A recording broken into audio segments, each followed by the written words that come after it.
Thank you so much, Moshe Cohen. What an act to follow. Thank you so much. I'd like to welcome everyone in the room and those who are following on the live webcast to this morning's panel, Restoring Dignity, the Case of the Rohingya. If you're live tweeting the session, please remember the hashtag GPF18. I'm thrilled to welcome to the stage distinguished and all with a tremendous experience stage, and I'll introduce them all.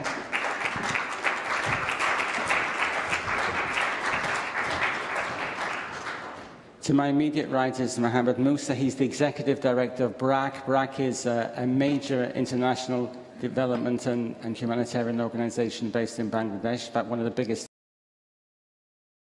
enormous experience internationally. Is a midwife and an expert on sexual and gender-based violence. And to my right, I'm delighted to recommend Nirmala Rao, who is the Vice Chancellor of the Asian University for Women. She has a very, very distinguished academic career internationally, and we'll talk about the work that she's doing around the role of education. I'm Ian Levine from Human Rights Watch and the Deputy Executive Director for Programme, where I'm responsible for our research and reporting. Very difficult times for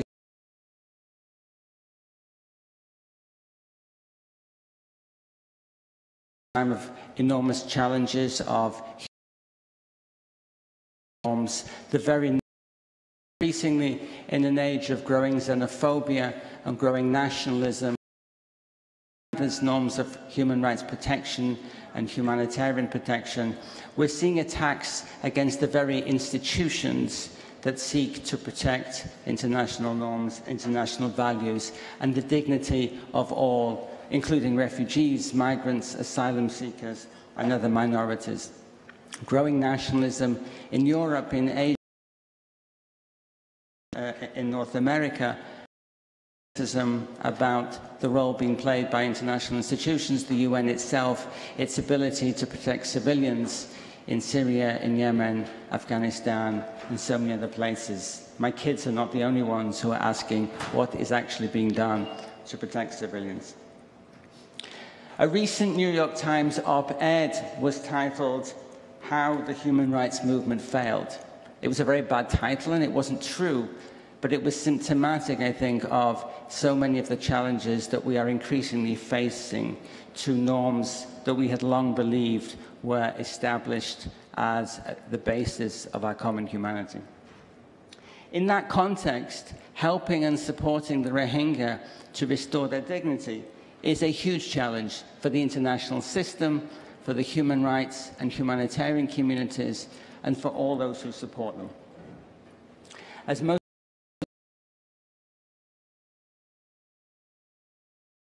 living mostly in Myanmar, and with the transition in recent times from the military dictatorship and with Aung San Suu Kyi, a figure revered internationally, becoming a powerful political figure in Myanmar, there was real hope that things would change. There were enormous hopes and expectations, not just for democracy more broadly, but particularly for the situation of the Rohingya. Those hopes and expectations have been brutally unfulfilled and dashed. On August the 25th last year, there was a military skirmish between the Arakan Rohingya Salvation Army and Burmese Myanmar military forces, which unleashed a massive military operation against the Rohingya in Rakhine State in Myanmar. Scores of villages were burnt and subsequently bulldozed. Untold numbers of people were killed, women raped and forced to flee. And the outpouring of civilians into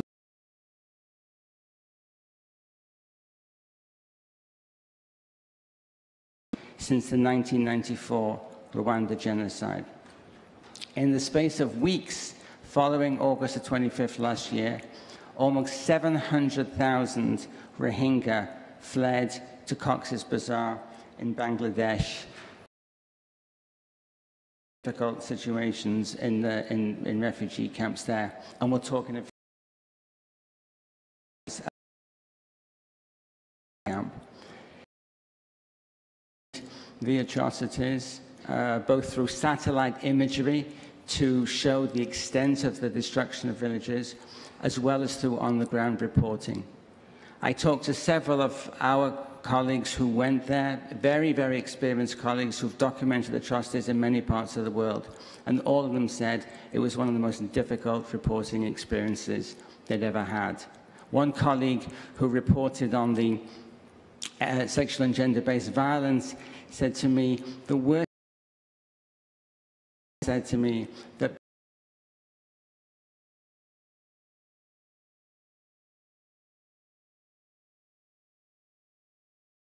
my panelists. It's easy to criticize the UN for its failure to protect the Rohingya, both inside Myanmar and beyond, but there is engagement that we can build on. The UN Security Council, just in the last Bazar, the refugee camps there, as well as Council ambassadors, was quoted in the press as saying, the number of heavily traumatized men, women and children that we met was beyond comprehension. The UN Secretary General added the Myanmar military to the UN list of shame of armies that commit sexual violence against civilians. And the UN system has appointed a fact-finding mission to document the atrocities committed against the Rohingya, although to date it has no access. When it comes to justice and accountability, the situation is very bleak. There's been almost complete impunity. There is no proper government investigation of the crimes of its own military, and clearly the situation needs the referral to the International Criminal Court for a proper international investigation to take place. And the last thing to mention is repatriation. There is obviously much talk, and the panelists will talk more about that, much more, about how the Rohingya can return to Myanmar from Bangladesh. There are almost 900,000 of them there now, counting those who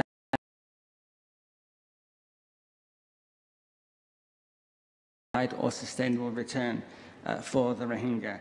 There's no access for human rights monitors or independent humanitarian action in Rakhine State from which they have fled. There's no security, there's no livelihood, there's no citizenship. And because there has been no justice, there's absolutely zero sense of security. Of freedom of speech in Myanmar, and in fact 2 Reuters journalists are currently by the military against the Rohingya. So in that context, I'm thrilled to turn to my panelists. I'm going to start with Mohammed Musa from BRAC. Tell us something about your work there and the challenges and opportunities that you're seeing with your work with the Rohingya in Bangladesh. Thank you very much. Good morning. Let me make 3 points as opening remarks of this panel discussion, and then maybe I can elaborate some of those later. So first point I would like to make is based on my experience of standing on the side of the bank of the river Naf, which kind of is the river between Myanmar and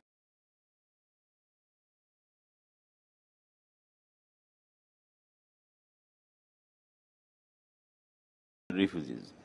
And I was looking at them and clearly kind of feeling like that these refugees are different than the refugee life that I led when I was 12 years old, and we had a liberation war in Bangladesh, and I had to walk for 17 days without food and without water with my parents' family, and then we were in the tent for next 6 months.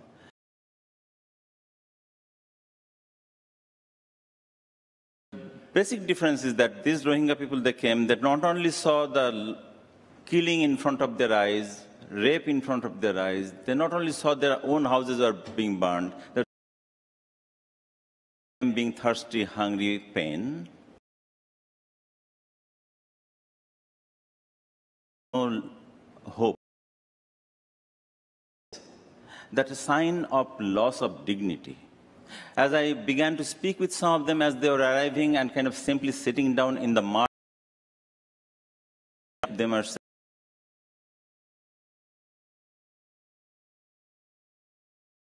with my colleagues and many PR agency colleagues that the clear of loss of human rights for which we stand. I saw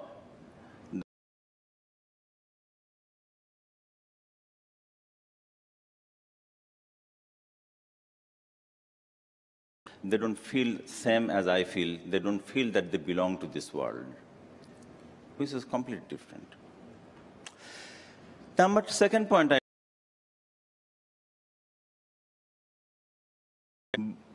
from BRAC, but also our other PR organizations that we began to respond,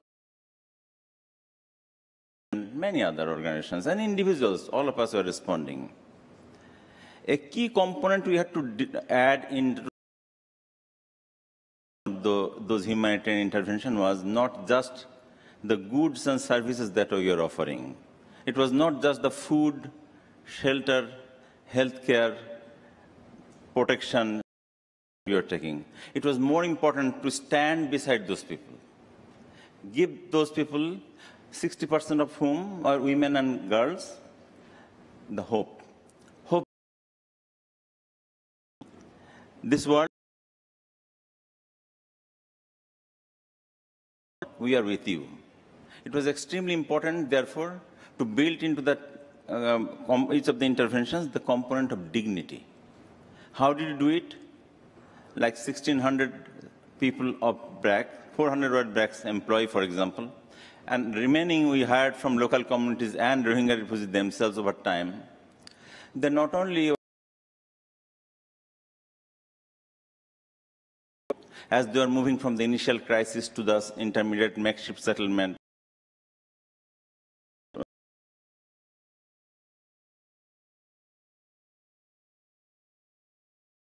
interventions in a way,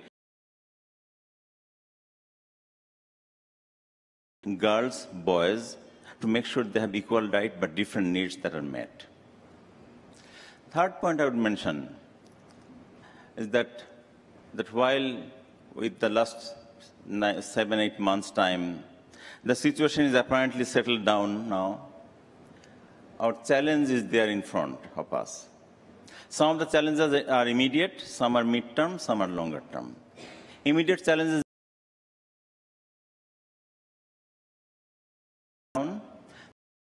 is quite common. And as landslide happen, every year people die.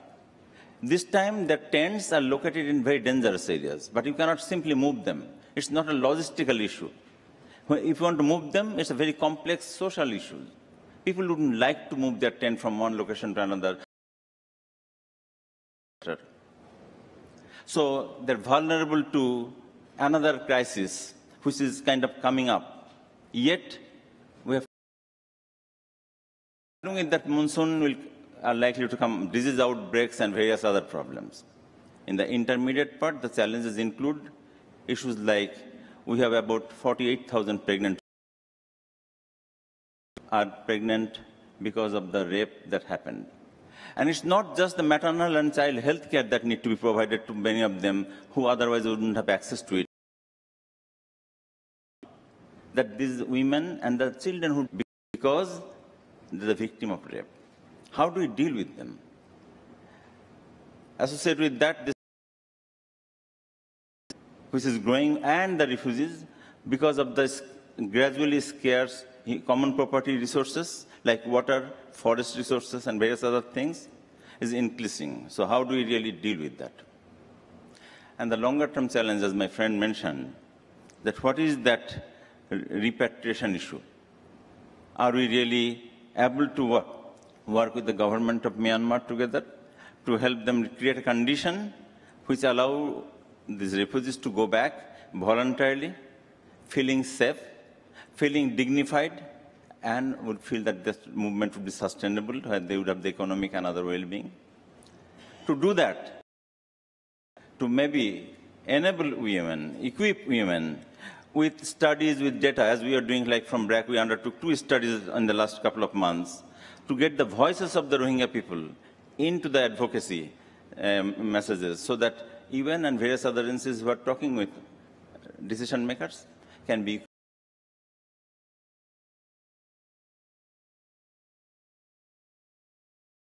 points later, but these are some of my immediate opening remarks. Thank you.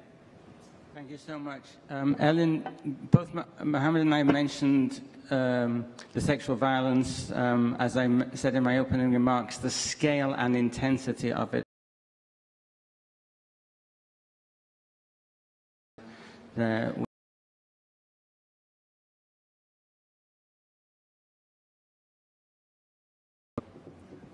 Thank you. Before I do that, I kind of want to create a setting for all of you. So I'm sure some of you have been to refugee camps. Certainly you've seen images online or on the television. I've worked in many places for Doctors Without Borders or Médecins Sans Frontières, or MSF, as I will probably refer to it as. But it looks quite like Kutupalong.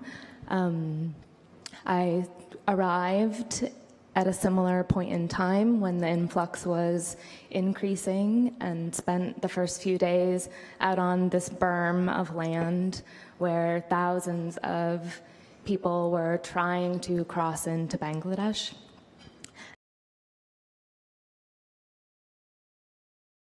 Fields and carrying nothing with no shoes, these women, children, and some men and in my mind, refugee camps, generally kind of dusty and flat and rows of plastic sheeting and tents. And the Rohingya refugee camp is very different. It's quite mountainous. There's no roads. There's small little pathways. And as Ian mentioned, it's currently now almost 1 million people packed into about 3.5 square miles of land, which is about the size of Jackson Hole, Wyoming. Water, not enough latrines, which contribute, especially when the monsoons come, to more and more health concerns. So one of the ways that the camp was described to me is that people were fleeing this very hellish experience in Myanmar to arrive in hell again. And I worked with a group of midwives to set up services for the survivors of sexual assault, most of them having had that experience in Myanmar before fleeing, which was really quite a challenge to find these survivors, to encourage them to come forward, to provide medical care, especially when they've already been on the road for a couple of weeks. So the risk of HIV has already set in, the risk of unwanted pregnancy has already set in, which was also quite different than some of my other experiences setting up services for survivors of sexual violence. That this, in many, we can spend time in a community educating and talking about these things and encouraging, but how do we meet this population of people in the moment, on the border, to provide life-saving services while they can still be life-saving, which is quite challenging. To speak to what you mentioned about dignity, I think, and also what you mentioned a little bit about justice, Ian, I think one of the things that I've really learned in my work, but also was very in the Rohingya population, is the importance of being heard. And without having opportunities to be witnessed, to have your story heard, healing is challenging. So you have women coming into the clinic to find out if they're pregnant, if they are pregnant as a product of rape. They have very little shelter. They have very little food. They perhaps have already lost their husband in the fighting or the burning of villages prior to fleeing. They may be disconnected from their children. So they have all of these other worries, and in many ways,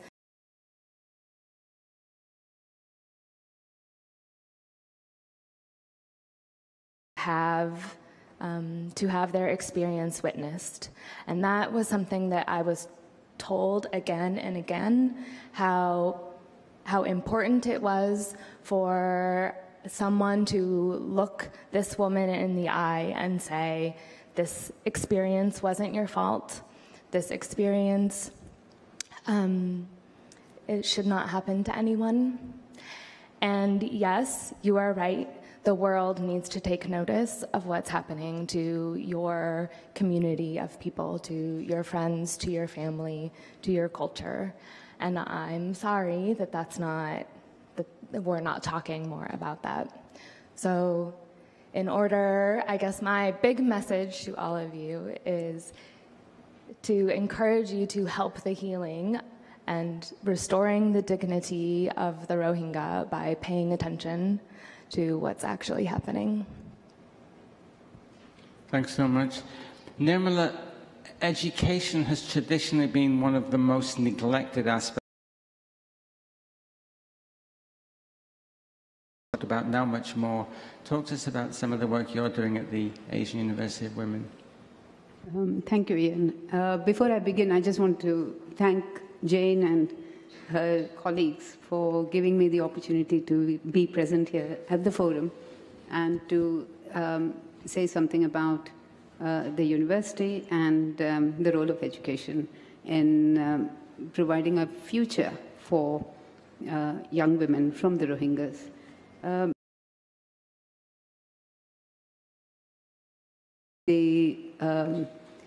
The destitute and the misery that the Rohingya community is facing.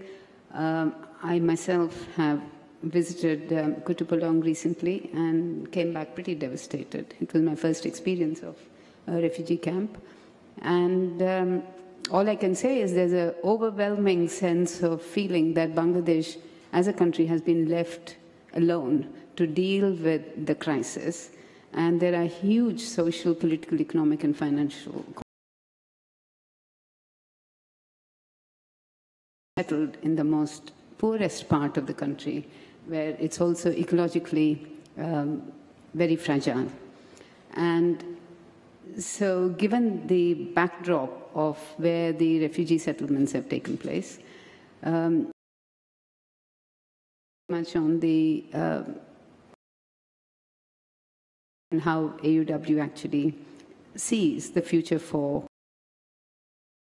2008. With the, I wouldn't say there's a strong mission statement, but very marginalized communities and give them the best quality education. And it started with a one-year access program. It was predicated on the fact that the secondary school to bring the students up to speed to graduate into undergraduate liberal arts program, very much styled in the US style liberal arts. However, in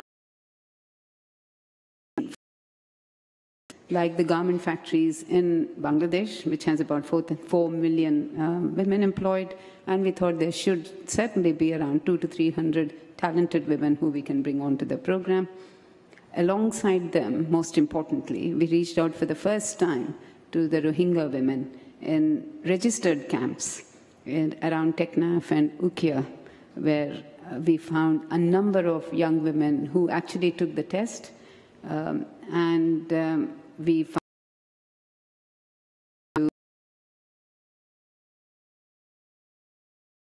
also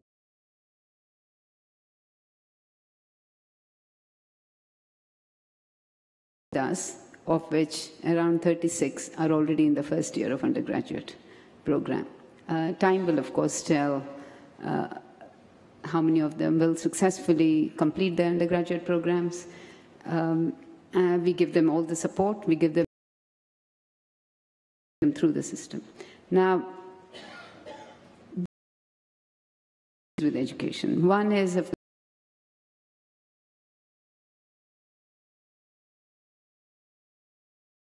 education institutions.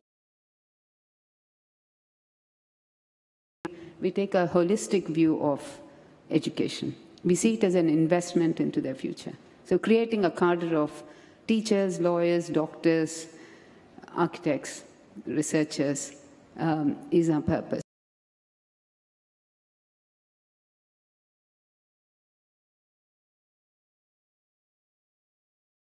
When peaceful living in the community.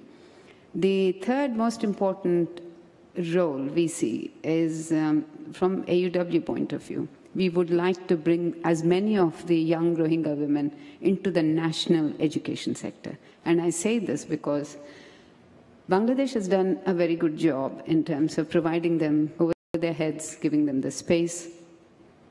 However, in the camps, there are about 1,100 learning centers, which are run by the international NGOs, UNHCR, Save the Children, UNICEF, World Food Aid Program, and a number of national NGOs who are operating the learning centers. These cater to around 3 and 24 and 14. They don't go beyond 5th grade. And there are about 20% of the refugee youth who are above the ages of 15 to 24, who have absolutely no access to any kind of education.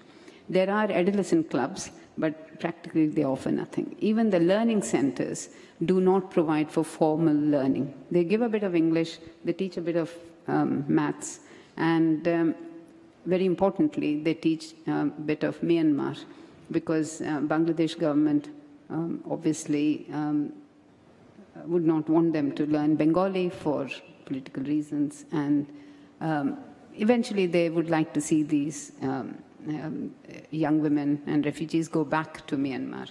So the learning centers are very informal. The other problem we have is, we see is they have absolutely no qualified teachers. It's very difficult to find qualified teachers from the host community. They're managing somehow, it's struggling, but the conditions are not very conducive for qualified teachers.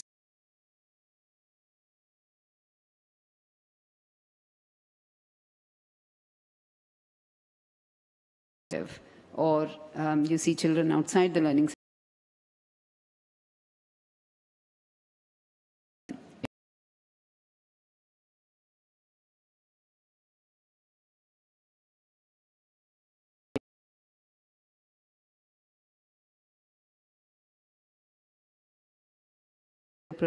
provide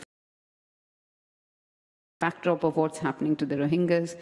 By the parents, they are seen as places of safety and security where their children can spend some time. So overall, there is some kind of provision, but the access is very limited. I can go on about the difficulties of this, but I'll wait for you all to ask any questions. There are problems of access, not enough learning centers. We need to scale them up. There's a problem of quality.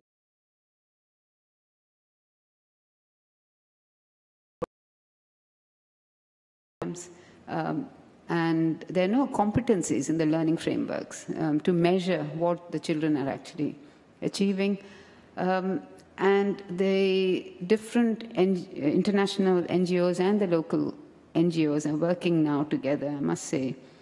It's very heartening to see them work together to come up with a joint sector agreement, which is going to provide for greater access, more quality, and also draw upon the host community expertise to see how they can actually bring them in to provide for more opportunities, more formal learning within the camps. The issue of capacity building is a different one. Even if they were trying to get qualified teachers, the humanitarian agencies and the international NGOs are themselves struggling with not having visas on time. They do not have international work permits. Everything is delayed, and it's a spiral. Sorry, and I can, like I said, I can go on, but I'm very happy to take questions.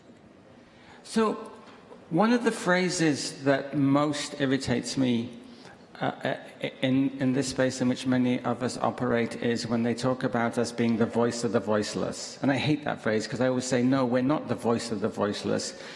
The people with whom we work have voices, but nobody wants to listen to them. And part of our job is to help make sure that they're heard. I'd love to hear more from you all about that. How are the Rohingya people being heard, both in the camps in Bangladesh and in Myanmar itself, obviously particularly in the camps? How are they being heard about their current situation, about their hopes and aspirations for the future, including when and under what conditions that they might one day be able to go home?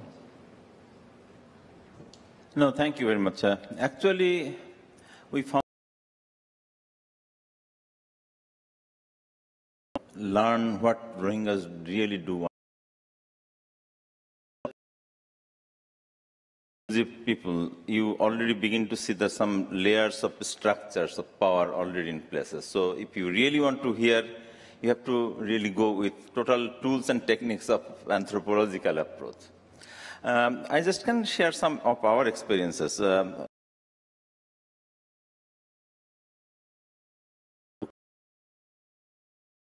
One was quantity.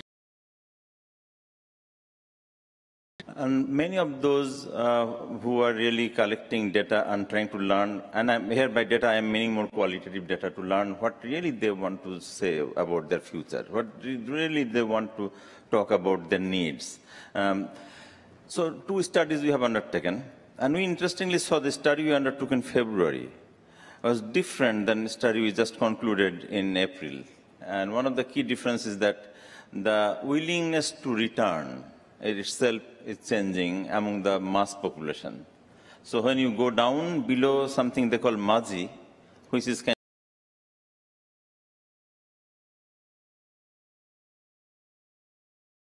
of part of, and stay with those people for a long time, then you will begin to hear what they really want. So we found out in February, just to quote, about 4% of the Rohingya women and girls, they were saying, yes, we want to go back to home if A, B, C, and D are met, which included, for example, that we want our citizenship, we want the guarantee that we'll be, we will have the safe and secured places, we will have the guarantee that we can go to our home, and we don't want a life in the camp. When we went back in the April, we found a much larger group of people are kind of already beginning to feel that this cannot be the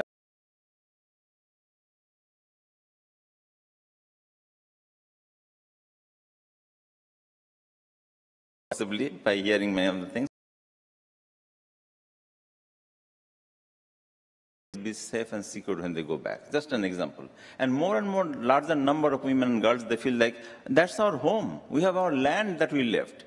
We have our property, we have our everything there. We want to go back, but we want citizenship, we want card, we want our ethnic identity restored, we want our to be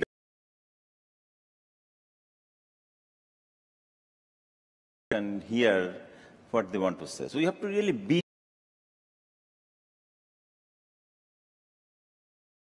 their voices in multiple. After this happened in the UN building, talking to various groups that this is what they're saying. So how are you taking that into consideration in the conversation will be happening? Especially after this recent UN Security Council team went, I think the situation is becoming better, where we can really bring those voices in a way so that those are part of the discussion, as opposed to we divert that discussion totally. This is something I actually think quite a bit about, especially because the work that I do is very specific to sexual assault, which necessarily openly spoken about in any community. Certainly talked about in, in small groups. And I think that it's interesting in different populations, the stigma that rape carries. In the Rohingya community, it was quite easy to talk about rape by the military, widespread. But I also have thought a lot about the Me Too movement here in the US and how powerful that has been for survivors. I think how powerful that can be in terms of in a day-to-day experience. And those are privileges that certain populations, including the Rohingya population, don't have. And in many ways also, there's also, because there's not this capacity to really be heard, because there aren't always people who imagine. These women have had their villages burned, their children have been thrown in the fire, their children have been slaughtered. More than 1,000 children were following the violence, more than from the 25th of August to the 24th of September. And you arrive in this camp with no food, no shelter, no water, no access to health care. You're unvaccinated. There's a measles outbreak. There's a diphtheria outbreak. And when do you sit down and say, I just lost my family. I just had this horrific, violent experience happen to my body. When do you get to grieve? And so when I think about being heard and needing a voice, I also think a lot about grief and how that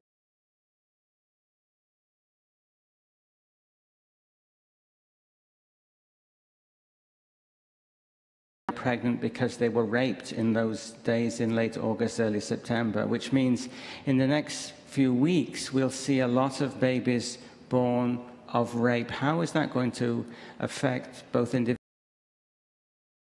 relationships in the camp? I think it's a little complicated. The rates of requests for termination of pregnancy following the influx was quite high. Termination of pregnancy in Bangladesh is not legal, so that complicates the availability of health care for this group of women and girls.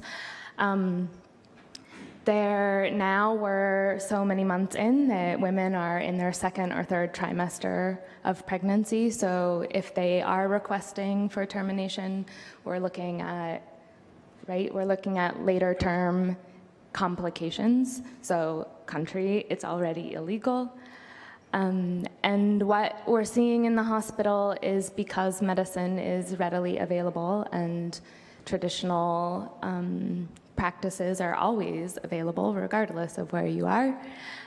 There are a lot of women coming in with bleeding and complications and sepsis and perhaps even dying from trying to terminate a pregnancy on their own. We're also starting to see babies be abandoned. And that's a lot of that is because of the trauma, the continuing trauma, and lack of services for other support mechanisms for this particular group. Nirmal, I want to come back to you on the role of education. You laid out some of the work and the challenges, but say a word specifically on how you see education as helping to give voice to the women who are coming under your programs. I've got a real dilemma, Ian, and that is we've got about and we are very pleased that we are able to give them access to higher education, which they would not have got otherwise. But these are women from the registered camps. But the real problem is those hundreds of young women who really have access to them. The 80 to 90 Rohingya women we have today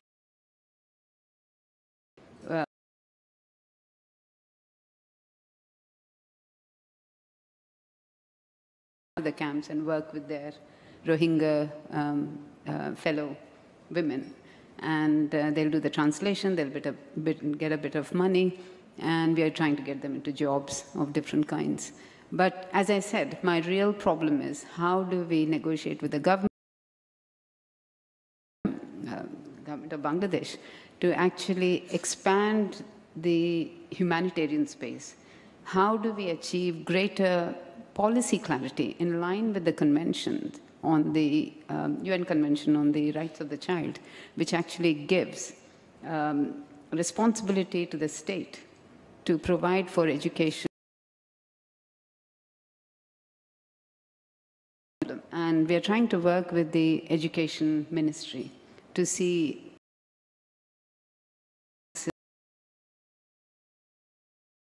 your point about giving voice to those who actually are in need of it. We simply cannot enter these camps, the unregistered camps. We simply cannot have access to them. And the question for me is a very clear one. How do we do something that the government is not able to do? Or what are the kind of risks we are able to take, or we should be taking, which the government cannot take? And what are the kind of longer-term interventions that we can make, which are more sustainable? So the answer is not very clear, and we are in that space, in that dilemma. We have about 10 minutes left. I'd really love to give people in the audience a chance to ask questions of any of our panelists. I was given instructions about where to tell people where the microphones are, which I have forgotten, but I think there is a circulating microphone. So if you have a question for any of the panelists, or just more broadly for the panel, there's a couple of people over here. Perhaps we can take a couple of questions here from, I can't see you in the lights. Hi, my name is Christina Ment. I work with Let's Do It World, and I lived and worked in Myanmar a few years ago in Shan State. One thing that shocked me the most, that was kind of the beginning of the Rohingya, the ongoing issue again, was that other minorities, other national minorities, Shan is a few million people minority, right, are not having good time, right? They don't have access to their education in their mother tongue and so on. But what surprised me the most was that none of the people I spoke to from other national minorities had any sympathy or any feeling for Rohingya. It's like, yeah, but they're not supposed to get it. They're not our people. And I was just thinking that, can you ever, as a group of people, been in nobody from outside wants you, and also the ones who are, you imagine what they sympathize with that. And talking about Estonia and talking about Myanmar, honest, kind, empathetic, fantastic person building an education system for Shan people, completely refused to talk about the Rohingya issue, or in that case, be the voice of the people and answer the questions or explain the horrific things that there are. So I've never in my life seen anything like that before, or heard like that before, and I would like to ask you who work in that area, whether it's my personal experience or you see the same with other minorities who are refusing to recognize the sufferings of their fellow countrymen.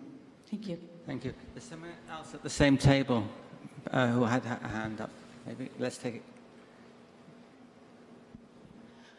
Hello, Josie from Help Refugees. It's kind of a question for all of you. It's such a complicated issue, but there's so many people in this room who I imagine now feel a kind of push to do something to help. How can we lobby the UN to be making these voices heard? where should we be funding? How can we be getting into these unregistered camps? What are the organizations that, is it local organizations?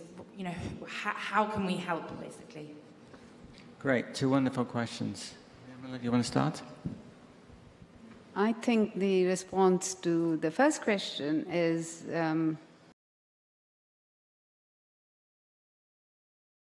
expressing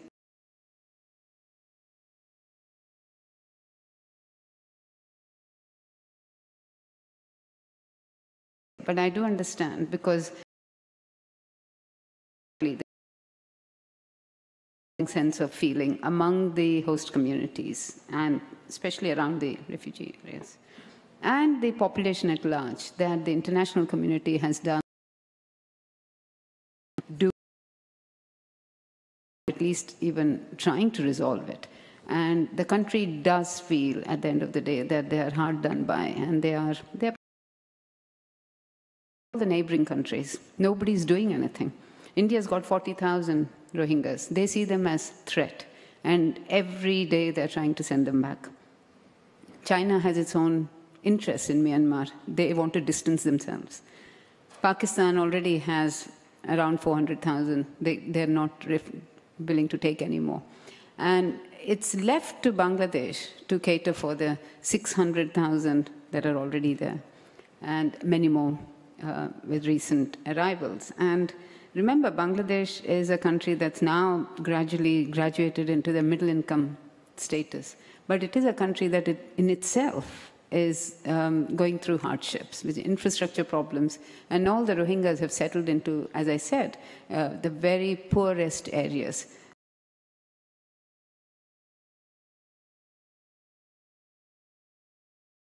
The host community in particular feels very threatened by the Rohingya settlement. And the challenge really for everyone is, how do you actually strengthen that capacity? How do you actually, while providing for the needs of the Rohingyas, how do you address the host community needs as well? And that's the balance to be struck. And somehow the country needs that support. Bangladesh has to have the international community's backing to assure itself that one day that peace will be restored, Myanmar will take back the Rohingyas and give them the well-deserved citizenship rights. And sorry, the second question. Yeah, I think I'll pass on to you. Okay. You can deal with this. I think in terms of what you can do, having these meetings with one of the things that was actually requested was that there be a bigger push from the citizens of the U.S. That the more we can say this is an issue that we care about, then the more power those representatives in the UN have to push for awareness and to push for changes. So I think encouraging your local congressmen and senators to fight for those for the Rohingya is important. There are some changes that have been happening in government, called the Never Again Coalition, that is paying special attention to the Rohingya crisis. It's a little hard for me to speak about that as an MSFer, so I encourage you to go to them. But it's also complicated to know who to give to. The Bangladesh government is limiting the NGOs that are able to be present in the camp. So those that are already present are probably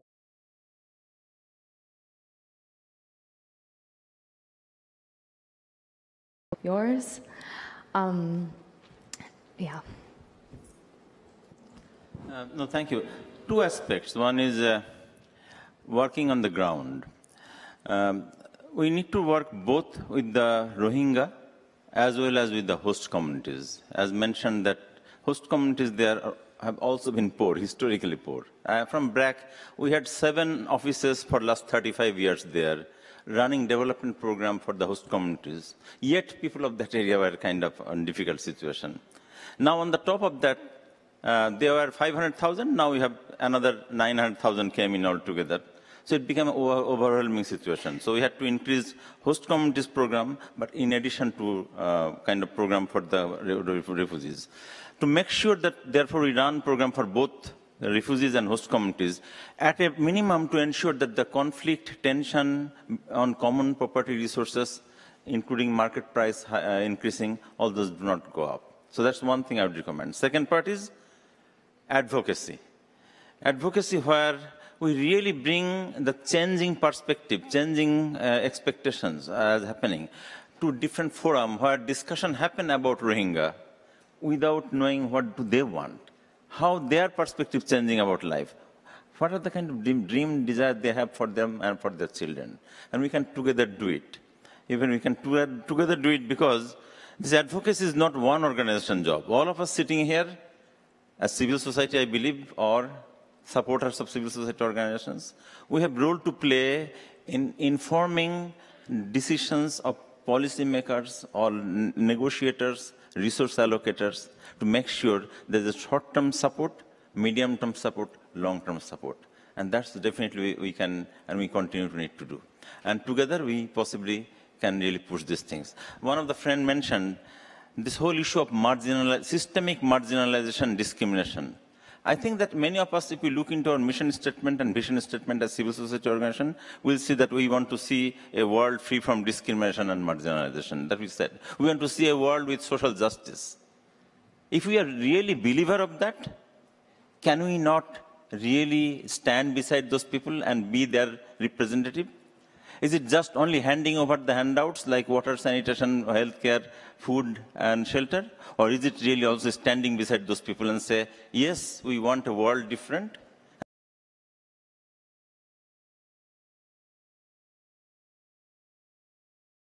And share it to different critically, strategically identified forums and places where decisions are made. Hope together we can make a difference gradually. Not only in that place, but all 65 million people in the world who are displaced, 25 million of them are refugees. We need to have a Just 2 very quick last words to wrap up in response to the great question towards the Rohingya. Your very good question and your point reminded me of something I should have said at the beginning, which is that the very word Rohingya really can't be uttered in Myanmar. We had terrible fights with the UN system in just trying to convince UN officials to utter the word Rohingya, because as you know, the Rohingya are referred to in Myanmar as Bengalis. And it was incredibly difficult to do so. If you cannot say the word, if you cannot utter the name, it's an incredibly difficult place to start when you're thinking about restoring hope and dignity. So using the word and insisting that the word be used and insisting that the identity would be recognized, I think is a hugely important step forward. And the last thing I just want to say is a word about justice. Too often, justice is seen as an abstract legal concept. It's something that happens in dusty courts of law with lawyers wearing wigs and gowns. And in the case of the Rohingya, as in so many other parts of the world, justice is not an abstract concept. It is essential for individual healing, and it is essential, ultimately, for the future of the Rohingya and for their ability to go home, restore their livelihoods, and restore their dignity. Here. Thank you, everybody. Nice to meet you. Ladies and gentlemen, Amian blessing.